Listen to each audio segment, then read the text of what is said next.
Your baby's crying is too loud. Stay there in the midst of a cold winter night. My husband dragged me, carrying our baby, and forced me out onto the balcony. Moreover, he locked the window from inside so that I couldn't return to the room, ignoring my pleas. As I banged on the window, he downed his whiskey in one go and went straight to bed. The cold north wind blew relentlessly into our 8th-floor apartment balcony, draining warmth from my body. At this rate, my baby will fall ill. Sensing my fear, the baby cried out even more. The more I thought about our situation, the more crushed I felt by anxiety. My name is Lisa. I'm 33 years old. I married my same-age husband, Robert, 4 years ago, and we just had a baby boy 6 months ago. Our relationship was pretty good until I became pregnant. From about the 5th month of my pregnancy, his attitude toward me suddenly became cold. Lately, we had constant arguments, and he verbally abused me whenever he had the chance. Today, too, when he returned home, he yelled at me for lying down exhausted from childcare. It's your duty as a wife to stay awake until I get home. Remember that I'm the one providing for you. You can't even earn a dime. But it's past 2 a.m. I can't stay awake that late, I retorted. I couldn't endure his words anymore. But when I retaliated, our 6-month-old baby started crying. It wouldn't stop, no matter how much I tried to soothe him. Stay there because it's too loud. Suddenly, Robert shoved me, carrying the baby, onto the balcony and locked the door. No matter how much I banged on the window, he wouldn't come back from the bedroom. What's worse, I only had my pajamas on, in a cardigan. I didn't even have my phone to call for help, and we were on the 8th floor of our apartment building. It was impossible to get down by myself. The baby was crying even more. In this situation, I can't stay out here in the cold wind forever, worried about my baby's health more than my own. I searched for something to block the wind. I found a tarp in the storage box on the balcony, and I used it to huddle up tightly with the baby, enduring the cold. As if sensing my anxiety, the baby continued to cry, and only his voice echoed in the cold air. I decided to somehow endure until morning, when Robert would hopefully have calmed down. But the cold made my entire body shiver uncontrollably. Before I knew it, it started to drizzle, and it looked like it was going to snow soon. I started to zone out as time passed. This is not good. I need to hold myself together and stay awake. If I fall asleep now, things will take a turn for the worse. I slapped my own cheek to wake myself up, but my consciousness was slowly fading. That's when I suddenly heard a voice calling me. Lisa, is that you? What are you doing out here at this hour? Looking around, unsure of where the sound was coming from, I noticed the partition board on the balcony, separating our apartment from the one next door, had been removed. Through the gap appeared our neighbor, Miss Miller, looking concerned. This board has been damaged and cracked from a hurricane once and hadn't been repaired since. I had a fight with my husband, and he kicked me out. He even locked the door so I can't get back inside. What? That's terrible, especially in the middle of a winter night. Come over to my place then. It's a good thing I hadn't fixed this partition board. Miss Miller had removed all the cardboard that had been used to cover the hole, though it was just big enough that an adult could crouch and squeeze through. Aren't we causing you trouble at this hour? I asked her. No time for that now, she said. First, pass me your baby. I trusted her with my baby, who she kindly offered to take, and accepted her invitation into her home. Once inside, she gently wrapped the baby in a warm, soft blanket. To my amazement, the crying baby, who had been inconsolable until a moment ago, quieted down and soon started breathing peacefully, fast asleep. It must be warm and cozy now, Lisa. Don't hesitate and get warm under the heated blanket, she said. Oh, thank you. I'm sorry for the inconvenience at this late hour, I replied. My fight with my husband had indeed started after 2 a.m., and the clock on the wall now pointed to 3:30. I had been outside on the balcony for about an hour, and my body felt chilled to the bone. My hands and feet tingled numbly. The baby seems fine. I worked night shifts, so I'm naturally a night owl. Stretch out your legs and make yourself comfortable, Miss Miller said. Despite her reassurances, I still felt guilty. Then I realized that my early rising mother-in-law would be waking up soon. I hastily contacted her, and she laughed, saying, "Oh dear, you two had another spat, didn't you?" and agreed to bring the spare key. Until my mother-in-law arrived, I spilled out everything that had been happening to Miss Miller. How he yelled at me for not being able to keep up with the housework, despite being a stay-at-home mom. How he blamed me whenever the baby cried at night while he did nothing. Miss Miller listened to me intently, interjecting with sympathetic nods. Keep up the housework because I'm such a lousy mother. I'm always sleep-deprived, I confessed. You've had a tough time. You're doing your best, she comforted me. Being constantly blamed by my husband, I had come to believe that I was the one at fault. But her words, "You're not to blame," brought me to the verge of tears. Just then, I heard a soft knock on the front door. Looking at the clock, it was nearly 4 a.m. My mother-in-law must have driven over with her spare key. Miss Miller welcomed Terrain in. My mother-in-law, bowing repeatedly, handed Miss Miller a bag of fresh vegetables from our garden. "I'm sorry for involving you in my son's marital squabbles," she apologized. When my mother-in-law asked for an explanation, I explained everything to her. Her face turned bright red with anger. "Who does he think puts food on the table?" she exclaimed. "Well, that's thanks to Robert," I answered. "No, I'm mad at my son. He can't even cook for himself, and he can't do household chores. It's unforgivable that he looks down on a full-time housewife," she retorted. Robert can't even live on his own. Plus, there's nothing you can do about a baby crying at night. Putting them out on the balcony is awful," I explained. As his mother, I am so embarrassed I could burst into flames. Knowing my mother-in-law was on my side rather than my husband's, I sighed in relief. Then she stood up abruptly and walked off, declaring heatedly, "I'll go wake Robert and teach him a lesson." I grabbed her arm to stop her. "In about an hour, Robert will wake up. Anyway, I have a feeling it'll be counterproductive if we disturb his sleep," I said. "My husband's grumpy when he wakes up and is extremely irritable in the morning." I was afraid that if we woke him up forcefully, he would just get angry and become even more stubborn. When I explained this to my mother-in-law, she somehow refrained from her intended course of action. "Look, it's the first snow of the season," I observed. It had become unusually quiet outside. I noticed that snow was gently starting to accumulate.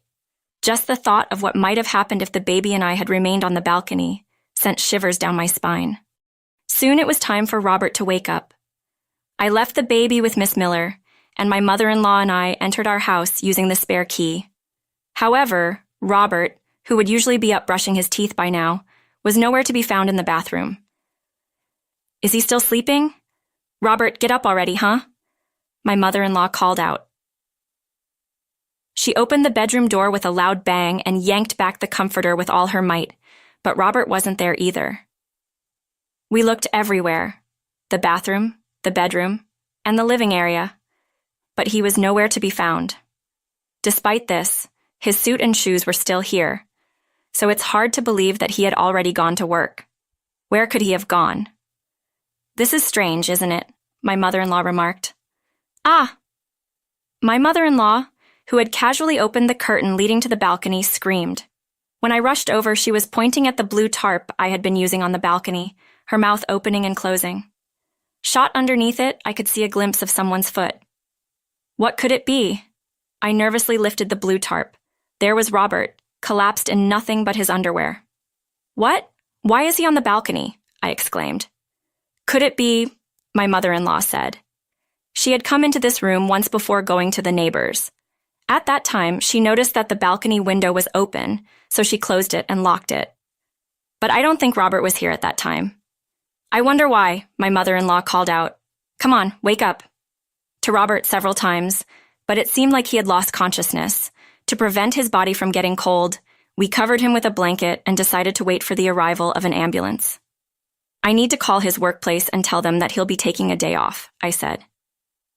I tried to use Robert's phone that was nearby, but it was locked, and I couldn't open it. "Oh, if it's fingerprint recognition, you can do it like this." My mother-in-law grabbed Robert's hand, used his finger, and unlocked the phone in an instant. "What? What's this?"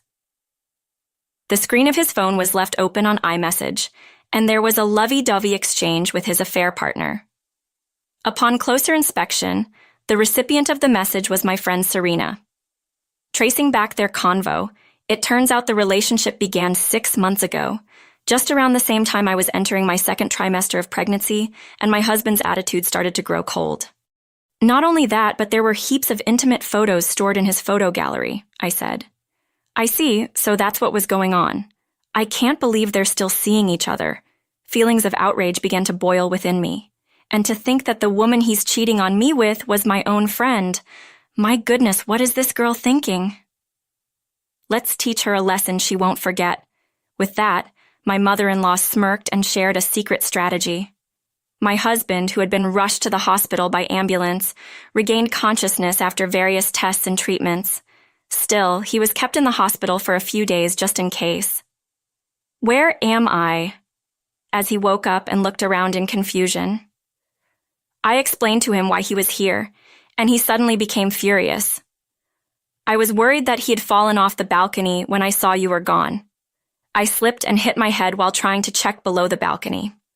The window was somehow closed, and it was freezing cold with the falling snow. What were you planning to do if I had died?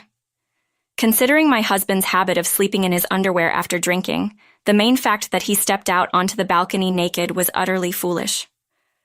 I'm sorry you didn't make it to the other world. You must have locked the balcony door to get back at me. That's not true. Your mother did that. She probably locked it without realizing you were down. Hey, my mom. I couldn't get into the house, so I asked your mom to bring the spare key. Robert was pretty surprised to hear that his mom had come. He kept grumbling about being scolded later, now that his mom knew and how embarrassing it would be if the story spread among relatives. By the way, how did you manage to get off the balcony? Miss Miller next door noticed and came to my rescue. He never even brings in the laundry, so he probably didn't know that the balcony partition was broken. Did you? So when she asked why I was on the balcony in the middle of the night, I told her everything. When he realized that not only the relatives but also the neighbors knew about it, Robert's face gradually turned red. You're messing with me, you stupid woman. And remember this, he shouted at me. I then thrust his phone in front of him. You've got some nerve to be so arrogant. Of course, his phone had records of conversations with his mistress and photos of them being intimate.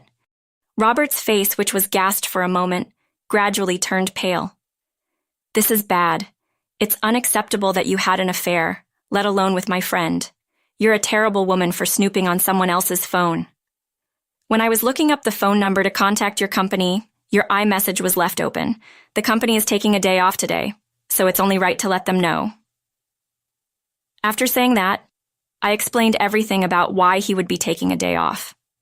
Robert looked shocked and then naturally became extremely pale and held his head in his hands. Your boss said that's terrible. I never thought he was that kind of person. I wonder what's going to happen from here on. We might get demoted or even fired. Before I get fired, you're going to have trouble making ends meet. My husband, as usual, lashed out at me with his arrogant attitude. He talked as if everything was my fault. For so long, this attitude made me feel like I was the one to blame, but not anymore. It doesn't matter to me. I despise men who cheat. And above all, I can't deal with someone who puts our children in danger. Let's divorce cleanly and conclusively. No way. You're joking. You just have to listen to me, he bellowed, assuming that his aggressive behavior would keep me submissive. It became evident that it was pointless to reason with him. I'm going to make sure you sign the divorce papers no matter what. I also informed him that I had already contacted the husband of his mistress, who was understandably furious and on his way to the hospital, and that he'd mentioned his black belt in karate and his intention to seek more than just compensation. My husband's face drained of color, and he seemed momentarily panicked, but he quickly snapped, I'm in the hospital, he can't harm me. And my mother-in-law arrived, carrying things for his stay in the hospital. Oh, you're awake, you good-for-nothing, she remarked. It's your fault, Mom. You locked the balcony door, he defended. You are the one who started all this by forcing Lisa and the baby out on the balcony because you are bothered by your own baby's cry, she retorted. Well, he murmured, momentarily subdued by his mother's scolding, but I went in for the kill. That's why I'm going to the police to report this. What? Why? You put me and our child in danger. Of course I'm going to report you. There is no need to go that far. It was just a marital spat, nothing serious. Getting a divorce and going to the police. I was the one who suggested her to do both. We were dangerously close to losing our precious grandchild. You're going to end up in a cold jail cell, and you're going to reflect on what you've done. And with that, goodbye. Don't be hasty, Lisa. The child needs a father. Let's not get divorced, please. No police, he begged. Our baby doesn't need a father who forces us out into the cold in the middle of the night. I don't want to go to jail. Please spare me, ignoring my husband's pleas. I went straight to the police station to file a report after his release from the hospital. My husband was arrested and is awaiting his sentence. Given the severity of his actions, the heavy punishment is inevitable. He was, of course, fired from his job. After the divorce was finalized, I received the property settlement in compensation for his affair. He ended up penniless because of it. Of course, I also demanded $20,000 in compensation from his mistress. I heard her husband divorced her. Now I'm living back home at my parents' house with my son. Maybe it's because the irritable man at home is gone, but my son smiles a lot more these days. When we occasionally visit my mother-in-law, she's always delighted to see us. I will continue to raise my son with overflowing love to protect his